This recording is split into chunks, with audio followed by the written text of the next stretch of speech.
ರಾಜ್ಯ ಸಚಿವ ಸಂಪುಟ ವಿಸ್ತರಣೆಗೆ ಸರ್ಕಸ್ ನಡೀತಾ ಇದೆ. ಇವತ್ತಾದರೂ ಸಭೆಯನ್ನು ನಡೆಸ್ತಾರ ರಾಹುಲ್ ಗಾಂಧಿ ಅನ್ನೋದು ಪ್ರಶ್ನೆ. ಯಾಕಂದರೆ ಇವತ್ತು ನಾಳೆ ಅಂತ ಮುಂದಕ್ಕೆ ಹೋಗ್ತಾನೆ ಇದೆ. ಯಾವತ್ತು ನಡೆಸ್ತಾರೆ ಅಂತ ಒಂದು ಕ್ಲಾರಿಟಿ ಸಿಗಬೇಕಲ್ವಾ? ಯಾರು ಸಚಿವರಾಗ್ತಾರೆ, ಯಾರನ್ನ ಹೊರಗೆ ಇಡ್ತಾರೆ ಅಂತ. ಹಾಗಾಗಿ ತುಂಬ ಶಾಸಕರುಗಳು ಆಲ್ರೆಡಿ ಅಸಮಾಧಾನವನ್ನು ವ್ಯಕ್ತಪಡಿಸಿದ್ದಾರೆ. ಇದೇನಪ್ಪ ನಾಳೆ ಬಾ ಕತೆ ಆಗಿದೆಯಲ್ಲ ಅಂತ. ಇದೀಗ ಇವತ್ತಾದ್ರೂ ನಡೆಸಬಹುದಾ ಅನ್ನೋದು ಪ್ರಶ್ನೆ. 3 ದಿನಕ್ಕಾದರೂ ರಾಜ್ಯ ನಾಯಕರಿಗೆ ರಾಹುಲ್ ಸಿಕ್ಕೆ ಕರೆದಾಗೆಲ್ಲ ಹೋಗೋದು, ಕಾಯೋದು, ವಾಪಸ್ ಬರೋದು, ಇದೇ ಪರಿಸ್ಥಿತಿ ರಾಜ್ಯದ ನಾಯಕರಿಗೆ. ರಾಜ್ಯ ನಾಯಕರ ಜೊತೆಗೆ ಇವತ್ತು ರಾಹುಲ್ ಸಭೆ ಸಾಧ್ಯತೆ ಅಂತ ಹೇಳ್ತಾ ಇದ್ದಾರೆ. ಲೋಕಸಭೆ ವಿಚಾರಕ್ಕೆ ಸಂಬಂಧಪಟ್ಟಂತೆಗೆ ಬ್ಯುಸಿ ಆಗಿದ್ದಾರೆ ರಾಹುಲ್. ಹಾಗಾಗಿ ಇವತ್ತು ಸಾಧ್ಯತೆ ಅನ್ನೋದನ್ನು ಹೇಳ್ತಾ ಇರೋದು.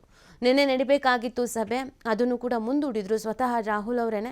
ಲೋಕಸಭೆ ಕಾರ್ಯಕಲಾಪ ಇರುವಂಥ ಹಿನ್ನೆಲೆಯಲ್ಲಿ ಮೇ ಬಿ ಇವತ್ತು ಸೇಮ್ ರೀಸನ್ ಹೇಳ್ಬಹುದೇನೋ. ಇಂದಿಗೆ ಸಭೆಯನ್ನು ಮುಂದೂಡಿಕೆ ಮಾಡಲಾಗಿದೆ. ಇವತ್ತು ಸಂಪುಟ ವಿಸ್ತರಣೆ ವಿಚಾರವಾಗಿ ರಾಹುಲ್ ಸಭೆ ಸಾಧ್ಯತೆ ಅಂತ ಹೇಳ್ತಾ ಇದ್ದಾರೆ. ಅಕಸ್ಮಾತ್ ಇವತ್ತೂ ಆಗಲಿಲ್ಲ ಅಂತಂದರೆ ಮತ್ತೆ ಮುಂದಕ್ಕೆ ಹೋಗುತ್ತೆ.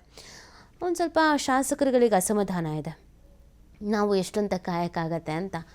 ಎಂಥವ್ರಿಗಾದರೂ ಒಂದು ತಾಳ್ಮೆ ಅನ್ನೋದಿರುತ್ತಲ್ವ, ಅದು ಕ್ರಾಸ್ ಆಯಿತು ಅಂತ ಅಂದಾಗ ಕಷ್ಟ ಆಗ್ಬಿಡುತ್ತೆ. ಇವತ್ತು ಗುಡ್ ನ್ಯೂಸ್ ಬರುತ್ತೆ,